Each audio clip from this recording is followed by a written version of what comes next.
Animal Crossing wasn't always planned to end up the way we now know it. Originally, the first game in the series was going to be an RPG dungeon crawler. Yeah, I'm not joking. Nintendo used to run a game seminar, which was an event specifically for game design students to learn from the pros. The panels and discussions were all about teaching how top developers' minds work during the game creation process.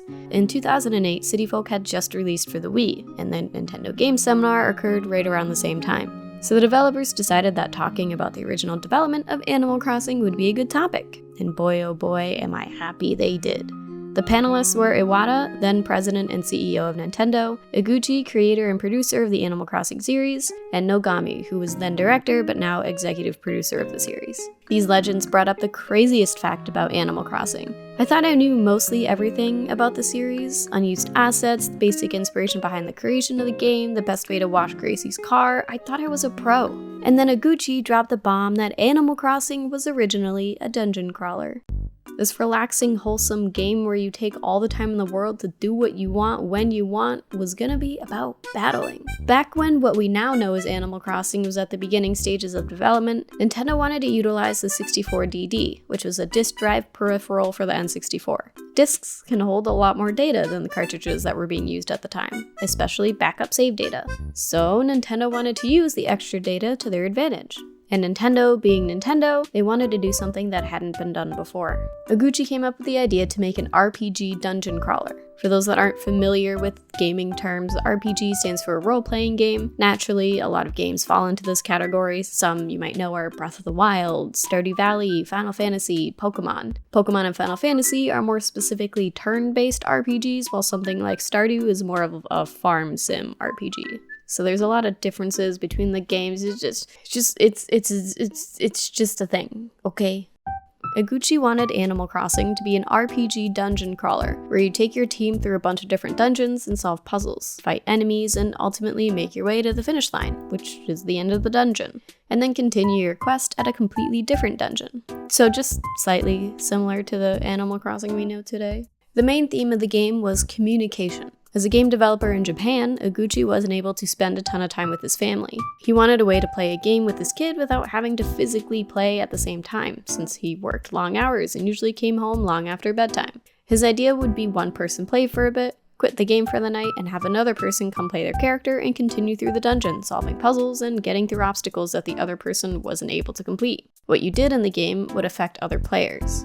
We can definitely see this inspiration in the real Animal Crossing, with mechanics like items selling out in the store. The creators mentioned that this mechanic would probably cause arguments between people, like if you just bought all the items in the store before the other person even logged on for the day. But that was a great way to kickstart communication. Maybe somebody needed an item that the other person had. The two players could talk this out and work together to get what everyone needs.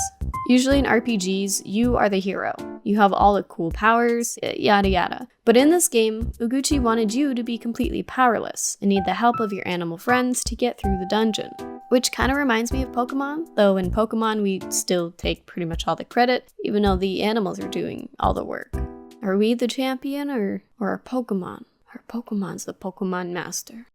The concept of picking up and dropping items was decided pretty early on in the development process. The idea was to have players help each other by dropping items for the other person, so when they popped in later, they could just pick up your items and continue on where you left off. Thankfully, this is something that stayed with Animal Crossing when the Life Sim finally released. Dropping items for other players is one of the few ways we can actually influence our friends when we play New Horizons. Give my friend a duck, walk around their island, see the duck, that's my duck. Personalities and dialogue with the animals were not thought about at the beginning. The idea was that the player would initiate simple commands with the press of a button, so the animals following you helped you explore the area.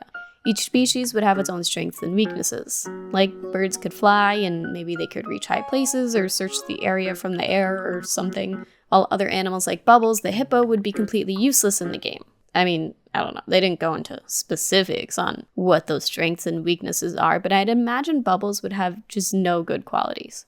The original plan was to get to the part of the game where you couldn't continue on without the help of another person due to your animal skills. You would need someone else's help who has a different team that could use their abilities to proceed. This seems to have influenced the idea that everyone has different villagers in their towns. This is especially present in the way that New Horizons gives us our starter villagers, since we have no control over who these are.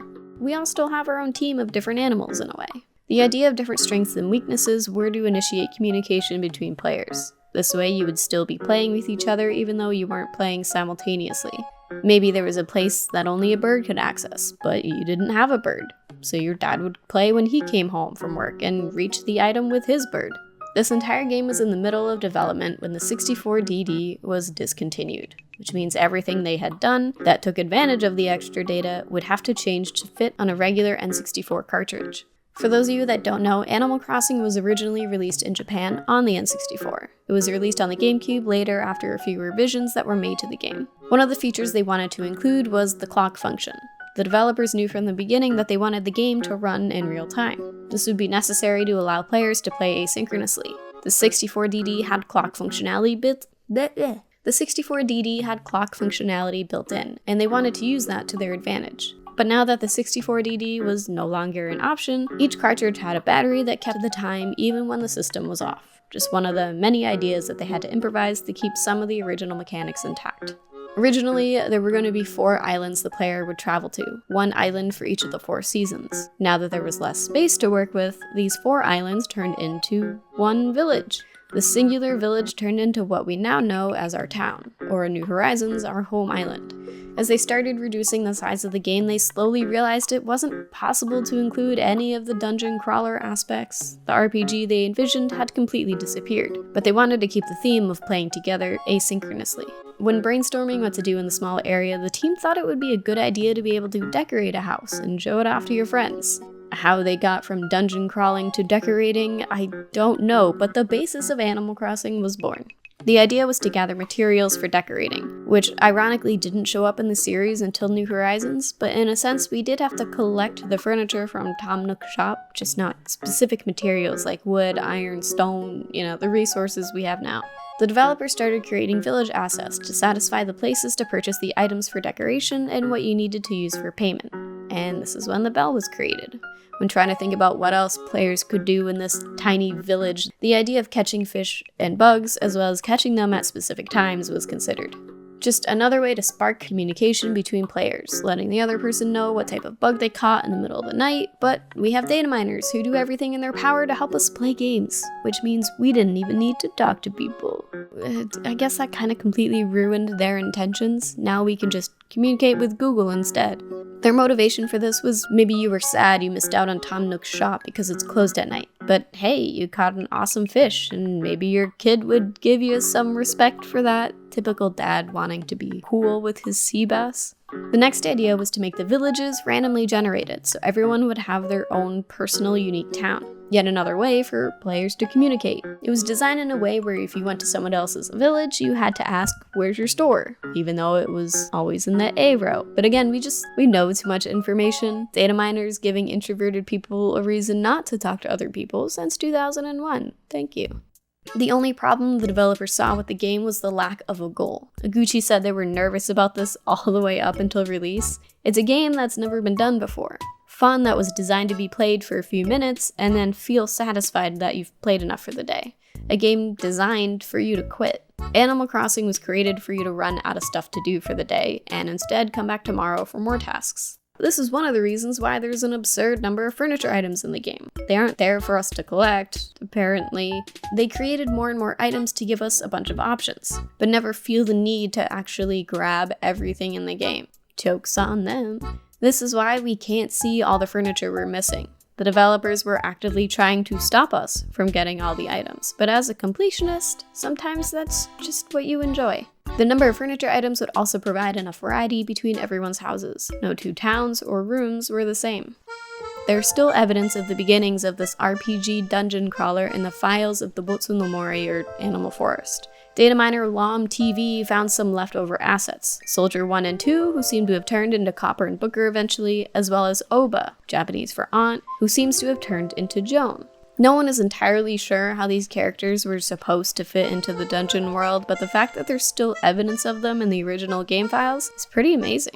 The earliest footage we have of Animal Forest is from Space World 2000, Nintendo's version of E3 where they would show off new and unreleased games to the press. There are some small differences between this and the final version, like specific signs and the location of the bulletin board. It started next to the shrine or the wishing well in localized versions of the game, but then moved to the housing plots before release. Probably for another chance of communication. They really kept the same theme throughout every mechanic in the game in the series. These are the themes that I expect the developers to continue with as the new games come out. Like in space, give us radio communication, spaceships, Princess Leia holograms, all of it. So many possibilities for space. Oh, it's gonna happen. You heard it here again, and I'm gonna keep saying space, and nobody can stop me.